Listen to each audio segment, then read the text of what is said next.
आज तक बांध, बिहार का नदी का पानी कंट्रोल नहीं हुआ, कोसी नदी का पानी कंट्रोल नहीं हुआ। ये इन लोग को डूब के, मतलब जितने अधिकारी हैं उनमें या जो भी प्रशासन के लोग हैं, चुल्लू भर पानी में डूब मरना चाहिए। नीदरलैंड समुद्र का पानी रोक दिया इनसे, बाढ़ का। अच्छा, बाढ़ कितने दिन आता है बिहार में? 35 डेज, ओनली 35 डेज। इनके पास बाढ़ नहीं रोकना है, उस पानी को एक रिजर्वायर बनाकर केवल 35 दिन के लिए रोक लेना है और धीरे धीरे रिलीज करना है। 35 डेज नहीं रोक सकते हैं ये लोग। और 10 किलोमीटर तक आपको ना वहां दिखेगा नहीं, 10 किलोमीटर दाहिने 10 किलोमीटर बाएं, इतना 20 किलोमीटर तक बाढ़ आएगा ना तो लगेगा समुंदर के बीच में खड़े हैं। कुछ नहीं हो सकता है, इनसे नहीं संभल रहा है। और बांध कहाँ बनना चाहिए? नेपाल में। नेपाल में बांध बिहार सरकार तो बनाएगी नहीं, ये हमारे मोदी जी बनाएंगे। आज तक बात नहीं की है कि हमको नेपाल में बांध बनाना है। 4 बांध वहाँ मजबूत, क्योंकि नेपाल में बांध बना है, उसकी कैपेसिटी नहीं है रोक पाने की। बांध बना दीजिए, बिजली बनाइए, उस बिजली को नेपाल को दे दीजिए, जो बचे उस बिजली को आप खरीद लीजिए। प्रोग्राम तो है ना, मतलब प्लान्स तो बने थे कि हाइड्रो इलेक्ट्रिसिटी वगैरह करेंगे, लेकिन होता नहीं है। आई अंडरस्टैंड दैट, लेकिन किसकी गलती है? लोगों की भी तो गलती है कि अपने नेताओं से मांगते नहीं है ये सब। हाँ, ये तो बिहार के उस एरिया के सीमांचल के लोगों को भी कहते हैं यहाँ पे। अच्छा, एक और चीज़ है कि हेलीकॉप्टर से चढ़ के बाढ़ का मुआयना करते हैं ये लोग। तो हेलीकॉप्टर से जब चढ़ के बाढ़ का मुआयना करेंगे तो इन्हें पता है कि हेलीकॉप्टर में तो कोई गरीब आदमी बैठ नहीं पाएगा, हेलीकॉप्टर से कुछ नहीं दिखता है। और ये हर साल होता है। एक कैमरामैन लेके चढ़ जाएंगे लोग, कहेंगे देख हम नीचे झांकेंगे ऐसे, तुम फोटो खींचना, देख ठीक आ रहा है, कचाक फोटो खिंचा दिया। यही फोटो निकलेगा यहाँ पे कि नेता इधर हेलीकॉप्टर का गोल दरवाजा और नीचे पानी, बाढ़ ग्रस्त क्षेत्र का मुआयना करते हुए। बाबू जगजीवन राम के टाइम से ये देखते हैं। आप फोटो का एंगल भी नहीं चेंज करते हैं। पर फिर किसकी, जैसे हम कहते हैं ना कि पाकिस्तानियों की गलती भी है कि पाकिस्तान की लीडरशिप ऐसी है, तो बिहार की भी गलती है। अगर आप अपने लीडर्स नहीं निकालेंगे, लोग नहीं होंगे, तो फिर क्या करेंगे?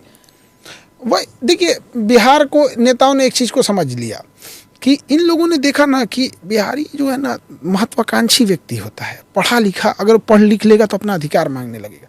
तो इन्होंने सोचा कि जैसे अगर मूंगफली बेचना है तो आप ट्रेन के एसी डिब्बे में नहीं बेच सकती हैं, लेकिन अगर आपको मूंगफली ही बेचना है तो आपको जनरल डिब्बा में जाना पड़ेगा। ट्रेन के जनरल डिब्बा में बैठ के जाना पड़ेगा, वहाँ पे आपको चना मसाला बेच सकती हैं। वो एसी वाला वो अंग्रेजी न्यूज़पेपर लेके बैठा हुआ है। तो इन्होंने क्या किया ना, बिहार को जनरल डिब्बा बना दिया पूरे। इतनी बेसिक सुविधाओं का अभाव कर दिया कि वहाँ जिंदा रहने को विकास समझते हैं लोग। मतलब सड़कें 2 लेन है, मतलब उसी पे सड़क पे आना है, उसी पे जाना है, लेकिन अगर चिकना है ना तो कहते हैं बड़ा बढ़िया सड़क बनल है। अब जहाँ 100 किलोमीटर चलने में 1 घंटा से ज़्यादा समय लग जाए, वो जगह कभी डेवलप नहीं हो सकता है, वो स्टेट कभी डेवलप नहीं हो सकता। सारे आईएएस ऑफिसर आप जॉइंट सेक्रेटरी से ले लीजिए, सारे joint secretary, additional secretary, secretary government of India, सारे बिहार से आते हैं। मैम, ये आईएएस जो होते हैं लोग ना, ये आईएएस देश नहीं बदल सकते हैं। ये एक वेल एग्जीक्यूटर होते हैं, इन्हें कोई काम दे दीजिए वो काम कर देंगे यहाँ पे। लेकिन अगर आप इनसे नया चीज़ कुछ करने की उम्मीद कर रही हैं तो बहुत, मतलब ये तो फिर तो वही हाल हो गया कि आप रेगिस्तान में पानी खोज रही हैं। इन नया आइडियाज़ नहीं दे सकते हैं। होमी जहांगीर भाभा आईएएस नहीं थे, परमाणु बम बनाए थे। सतीश धवन और विक्रम साराभाई अंतरिक्ष प्रोग्राम किए, आईएएस नहीं थे। एपीजे अब्दुल कलाम परमाणु बम मिसाइल बनाए, आईएएस नहीं थे। एस स्वामीनाथन हरित क्रांति चालू किए, आईएएस नहीं थे। वर्गीश कुरियन आईएएस नहीं थे। कोई बड़ा काम बताइए जो आईएएस ने किया हो।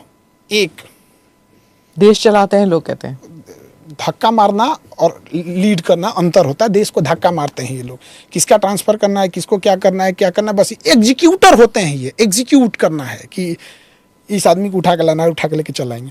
5 तो फर्जी मुकदमा लाद दे इसको। एग्जीक्यूट करने के लिए आप इनको दीजिए, एग्जीक्यूट कर देंगे। आप इनसे नए चीज की उम्मीद कर रहे हैं, ये सबसे बड़ी बेवकूफ़ी है, बड़ी बेवकूफ़ी है। हम लोग एक साइट पे खड़े थे जहाँ ब्रिज बन रहे थे, तो जब पाइलिंग की जाती है ना तो नीचे से पानी निकलने लगता है, तो उसमें बेंटोनाइट डाल दिया जाता है। तो ना लीकेज सीपेज को करने के लिए वो केमिकल डाल दिया जाता है यहाँ पे। तो एक इंजीनियर था, तो उस डिपार्टमेंट का जो सेक्रेटरी था ना, उससे तो हमसे इंजीनियर करा, देखिए खान से एकरा कुछ नहीं बुझाएगा, कौन चीज़ डाले हैं लोग। क्या डाल रहे थे? बेंटोनाइट डाला था। हाँ। और उसको चीफ वो है, सेक्रेटरी है, उसको पता ही नहीं कि इसका काम क्या होता है। पर वो उसको बोला गया था डालने का। वो तो इंजीनियर अपना काम कर रहा है, लेकिन आप उस डिपार्टमेंट के चीफ सेक्रेटरी हैं और आपके सामने वो एक केमिकल डाल रहा है, और केमिकल अच्छा है, वो पानी के लीकेज को रोक रहा है, लेकिन आपको पता नहीं है। बस आप चीफ सेक्रेटरी हैं, ये ठीक हो जाएगा ना, इतने दिन में हो जाएगा ना, हो जाएगा। उसकी मोटिवेशन कहाँ जाएगा? पुल नहीं गिरा देगा, आपको पता ही नहीं है बेंटोनाइट डाला कि नहीं डाला, गिराएगा पुल वहाँ।